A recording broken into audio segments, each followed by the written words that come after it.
Bismillahirrahmanirrahim. Assalamualaikum warahmatullahi wabarakatuh.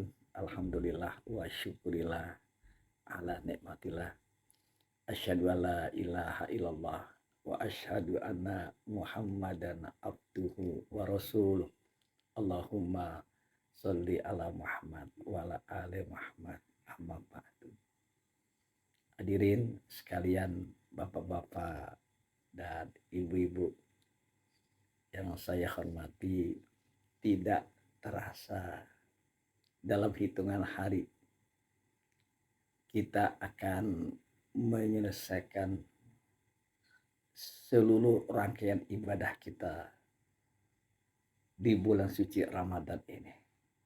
Bulan yang agung, bulan yang penuh dengan keberkahan. Lalu sebentar lagi kita akan memasuki Hari Raya Idul Fitri. Hari Raya kemenangan bagi umat Islam yang telah berupaya untuk melaksanakan seluruh rangkaian ibadah di dalam bulan Ramadan. Terlebih di dalam melaksanakan ibadah puasa. Rekan-rekan sekalian, ada beberapa hal yang perlu kita lakukan ketika kita mengakhirkan Ramadan, kemudian kita akan memasuki Idul Fitri. Inilah yang perlu kita kerjakan, yang perlu kita lakukan.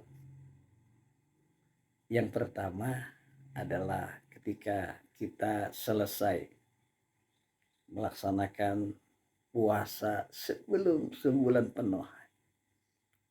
Ini satu prestasi yang luar biasa, dan tentunya karena izin dan bantuan Allah Subhanahu wa taala. Apa yang kita lakukan di malam takbiran, di malam Idul Fitri, ketika kita usai melaksanakan seluruh rangkaian ibadah di dalam bulan Ramadan.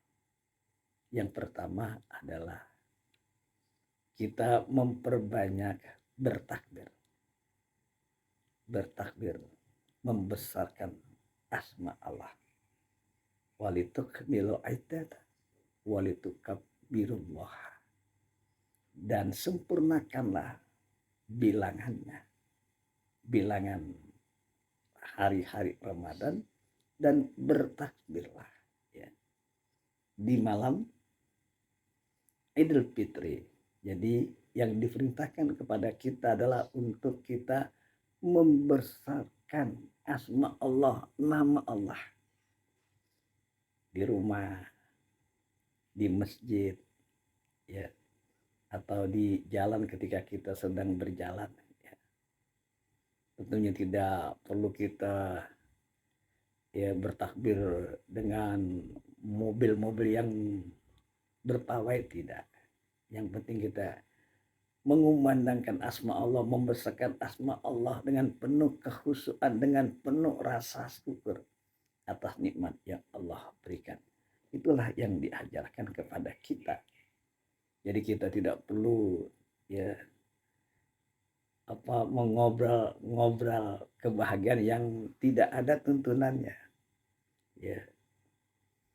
Masang petasan, bakar kembang api misalkan, ya, bahkan pukul beduk yang nggak beraturan sampai membuat bising, mengganggu tetangga, itu pun dihindari, karena malam Idul Fitri itu adalah saatnya umat Islam itu merasa bahagia, merasa mendapatkan kemenangan. Maka patut kita bersyukuri untuk memberikan ketentraman dan kedamaian kepada diri kita, keluarga kita, dan kepada orang lain.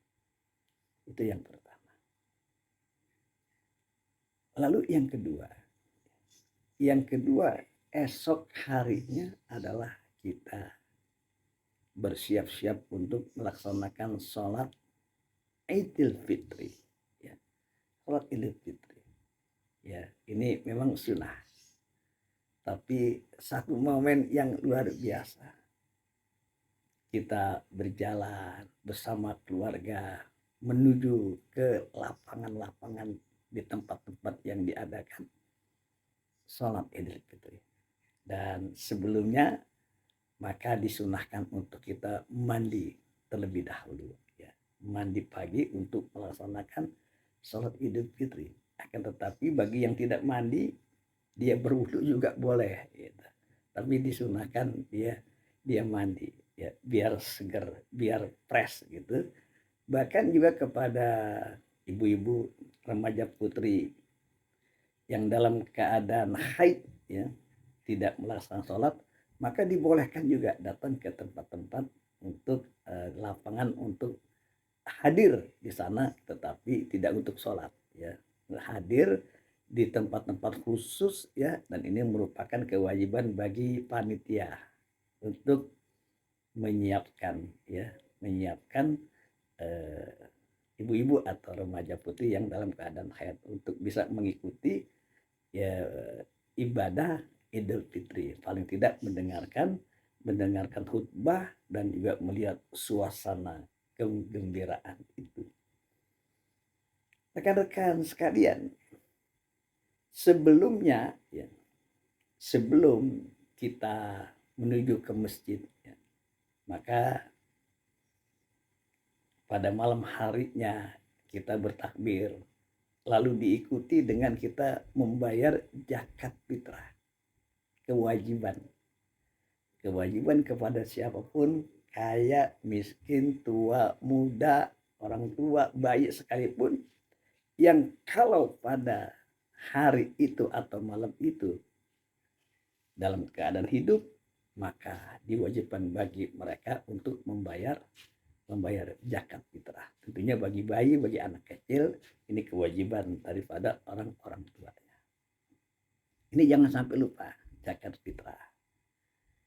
Nah, kembali kita lanjut, kita melaksanakan sholat Idul Fitri. Tetapi juga sebelumnya kita makan dulu. Ya, kita makan dulu, ya, sebelum kita menuju ke lapangan kita makan. Ini berbeda dengan Idul Adha. Kalau Idul Adha itu ya belakangan. Kita sholat dulu, makannya belakangan. Tapi sholat Idul Fitri kita lebih dulu makan, baru kita ke lapangan. Nah, setelah kita sholat Idul Fitri, ya, lalu kita pulang ke rumah masing-masing. Ini kalau bisa, ya, antara berangkat dengan pulangnya jalannya berbeda, ya. Biar apa? Biar syiar. Dan itu dilakukan oleh para sahabat ketika itu. Tapi kalaupun jalan itu juga nggak apa-apa, nggak berdosa. Tapi dianjurkan untuk mencari jalan yang berbeda. Dan ini ketika kita